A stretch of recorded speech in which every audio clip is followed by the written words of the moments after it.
So dear students, my synthesis series is going on and we have completed simple sentences by adding two or more than two simple sentences to make one simple sentences.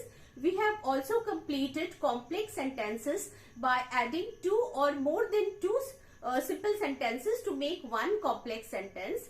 And from today we are going to work on compound sentences. Let's see how compound sentences work in a sentence. Now before we start with compound sentences, let me tell you the rules of the compound sentence. First, we know that in simple sentence there should be one finite verb which is very essential to be there, and in complex sentence we know that there is one principal clause and more than one subordinating clause. It can be noun clause, adverb clause and adjective clause. Now in compound sentence we know it very well that there are two principal clauses. Okay, so there are two principal clauses which are connected with coordinating conjunctions. Like in complex sentence we know that principal clause is connected with subordinating conjunction, and subordinating conjunction together makes a subordinating clause. So in compound sentence we know that there are two principal clause which are joined together by coordinating conjunctions. Okay, so two principal clause are always needed. Now clause means, you can see my videos are made on clause and phrases, and you can watch my all videos, and I will give the all detail in the description box where you can find out all the videos. You can watch by going over there. And the thing which I would like to tell you that clause is a collection of some words, you know it very well, which has subject and verb. So let's see that how compound sentences works. First, we know about compound sentences, that how can we add two or more than two simple sentences. Now first we will see that how can we add two principal clauses by using coordinating conjunctions. Okay, so in my next slide I am going to write it on the board, and then, so here I've written two sentences.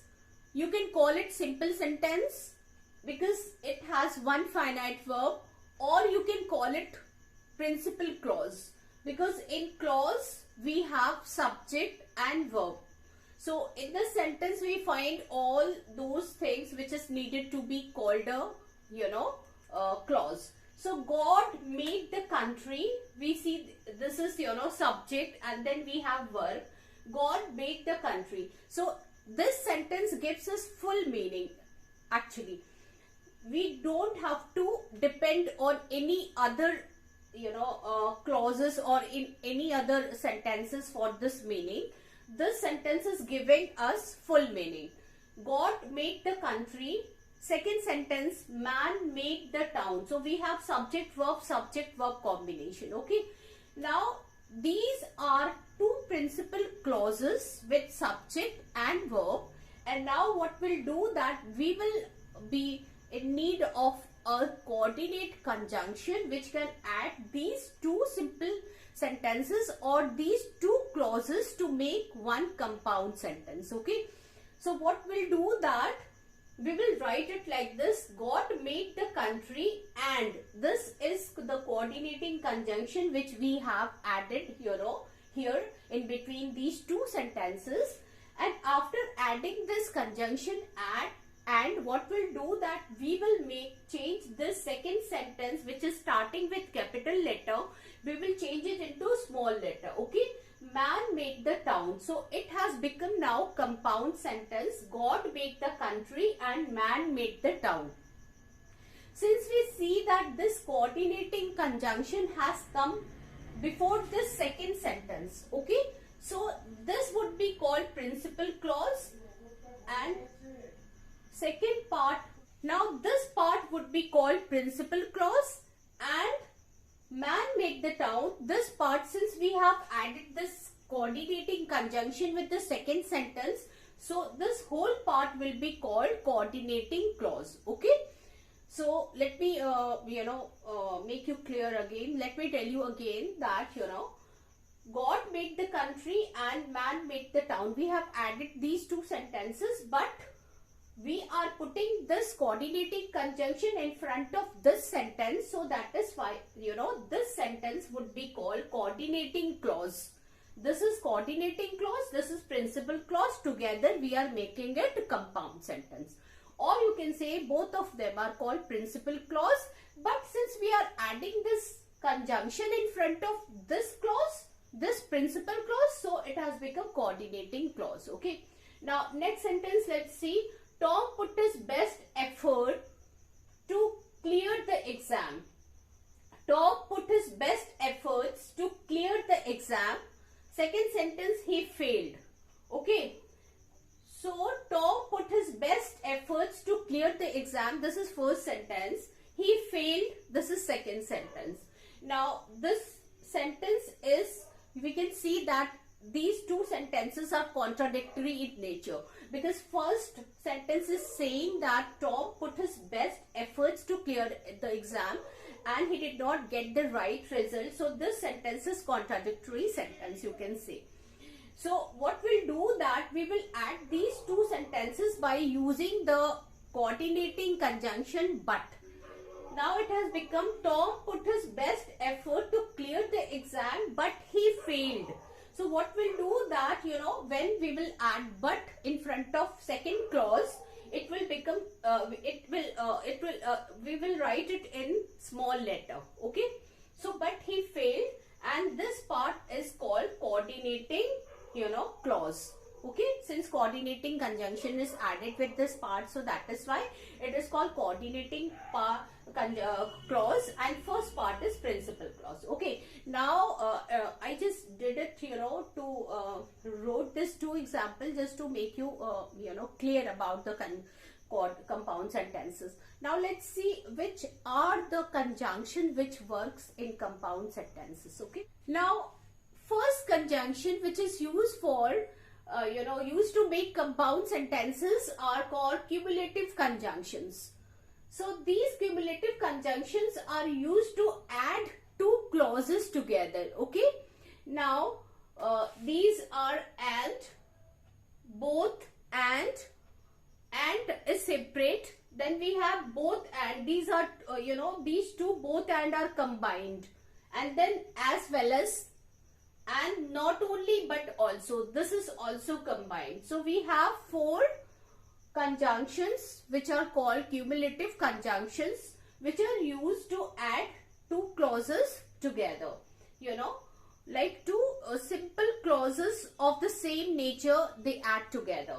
And, both, and, as well as, not only but also. Now the second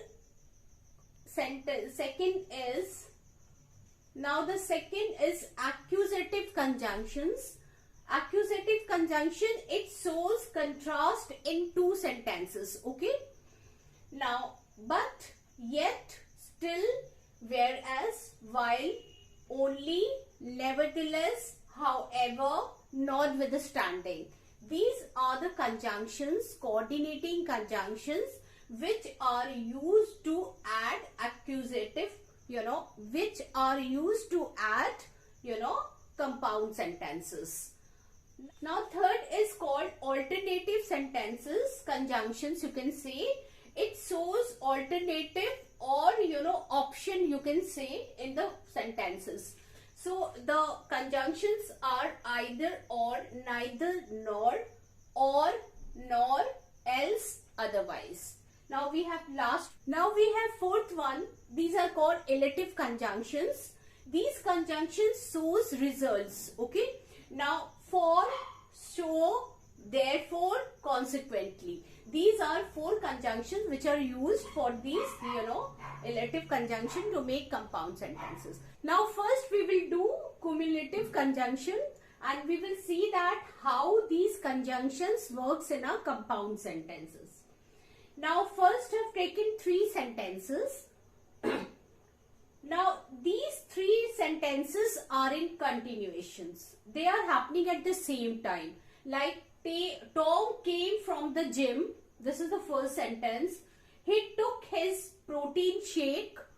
Third sentence, he lie down to rest. So here three sentences, it happened back to back, and these sentences are in continuation.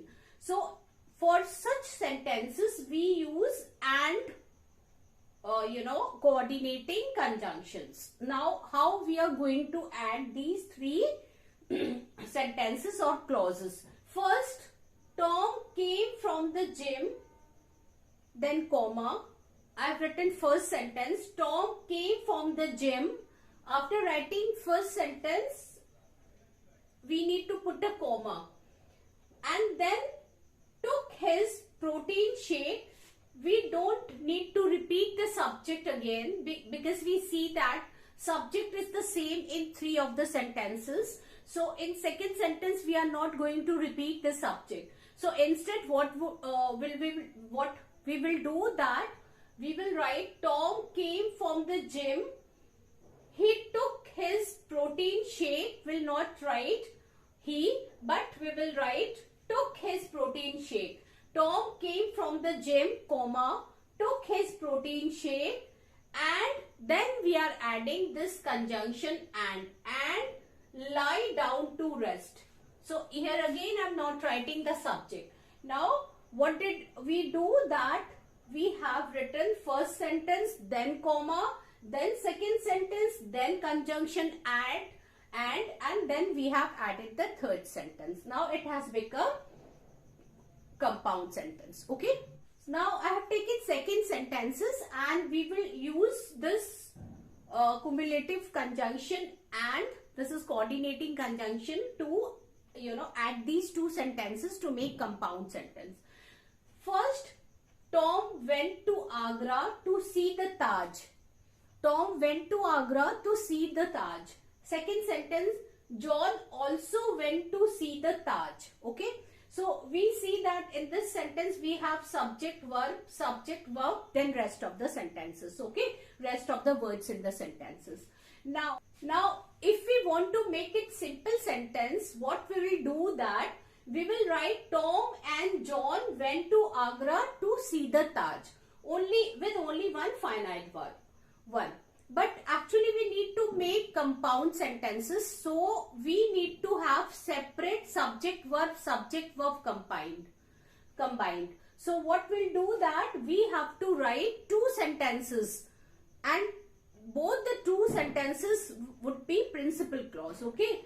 So we cannot write it like this, Tom and John went to Agra with one predicate and two subject, we cannot make it because it would become then simple sentence.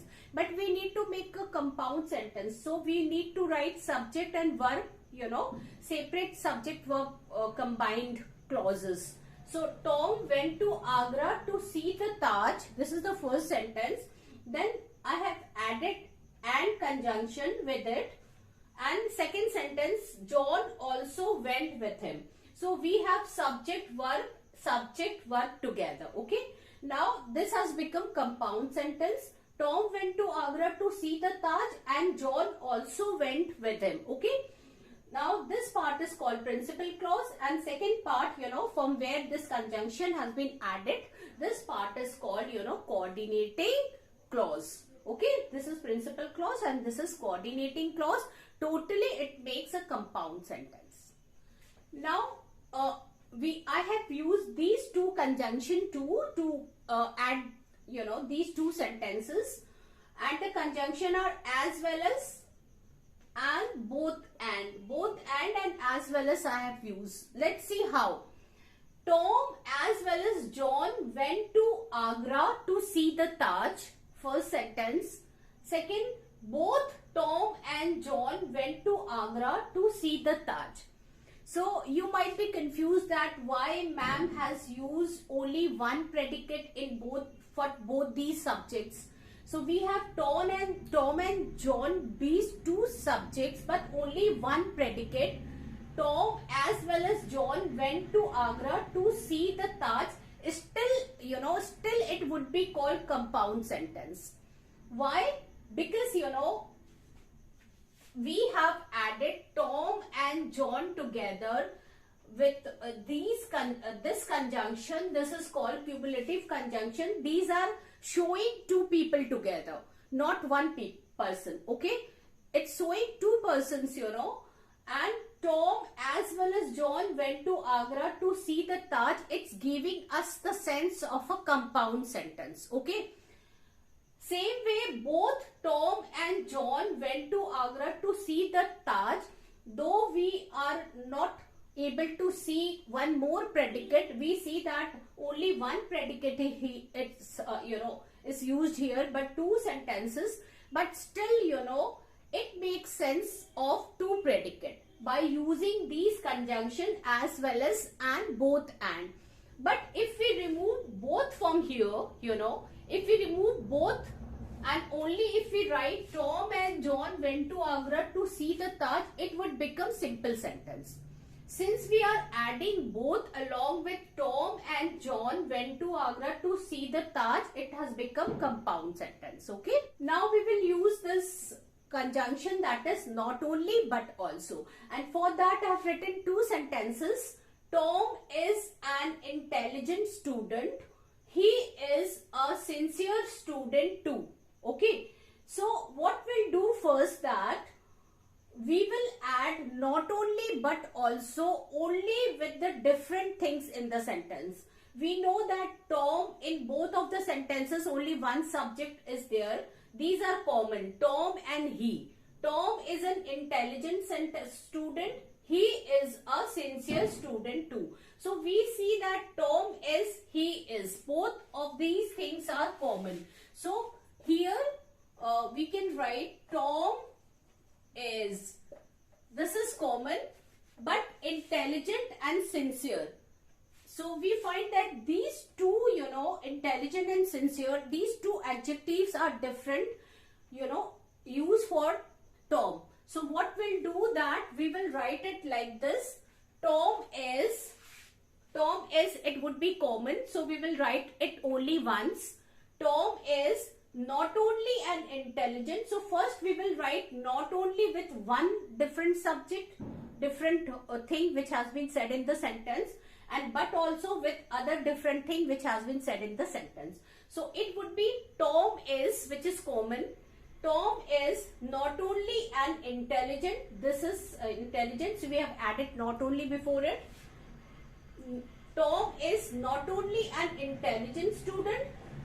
Then we have written sincere, before sincere we have written but also. So Tom is not only an intelligent student but also a sincere student. Okay. Now I'm giving one more example to make it clear. So here just see this sentence. He teaches dance. He teaches songs too. So we are talking about some person that he teaches dance. He teaches song too. So first we see that this part is common.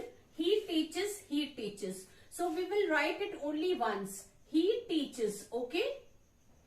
And then we see that these two things are different, dance and songs. So what we'll do, that in before the first, this dance, we will write not only, and before the second, separate thing, we will write but also. So he teaches not only dance but also songs. Okay. Now let's see one more example. Tom got selected in serious exam.